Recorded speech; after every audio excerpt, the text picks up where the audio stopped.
My mother, she suffered being evicted from a property earlier on when she first came to this country. So her ambition was to never be reliant on renting properties from people. So it was all about building and, buying property. And she'd done that successfully. One of them was what they call a partner system, which is a community bank, which is quite common in the West Indies. It's where people who have got jobs give a certain amount of money each week from their wages. The person known as the banker, which is my mum was a banker in that case, would hold on to that money, then disperse the pot of money to someone each week. And that money will be substantial depending on how many people through the amount, what they call a draw, or how much they put into the pot.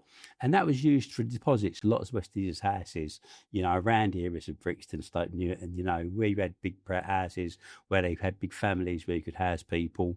And, that was her introduction into being able to run a community bank. She was trusted.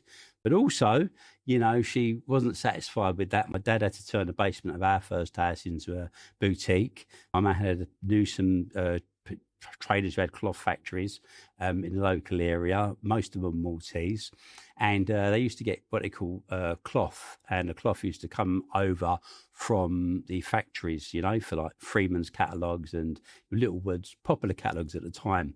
And off the excess cost, it would be called cabbage.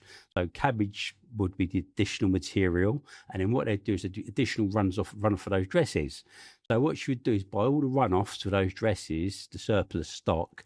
She would take them from the factory, and she'd actually have the stock, the season stock, before the actual catalogue who purchased them had it. So what she'd do is take those dresses, she'd have them in the basement of the house.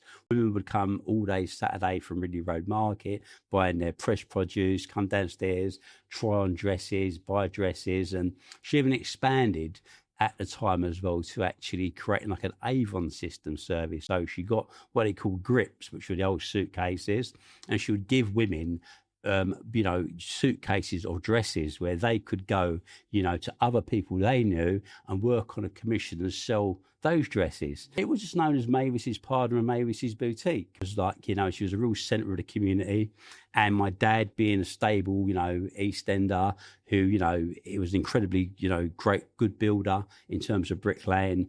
When people, West Indians, bought houses, they all used to go to him.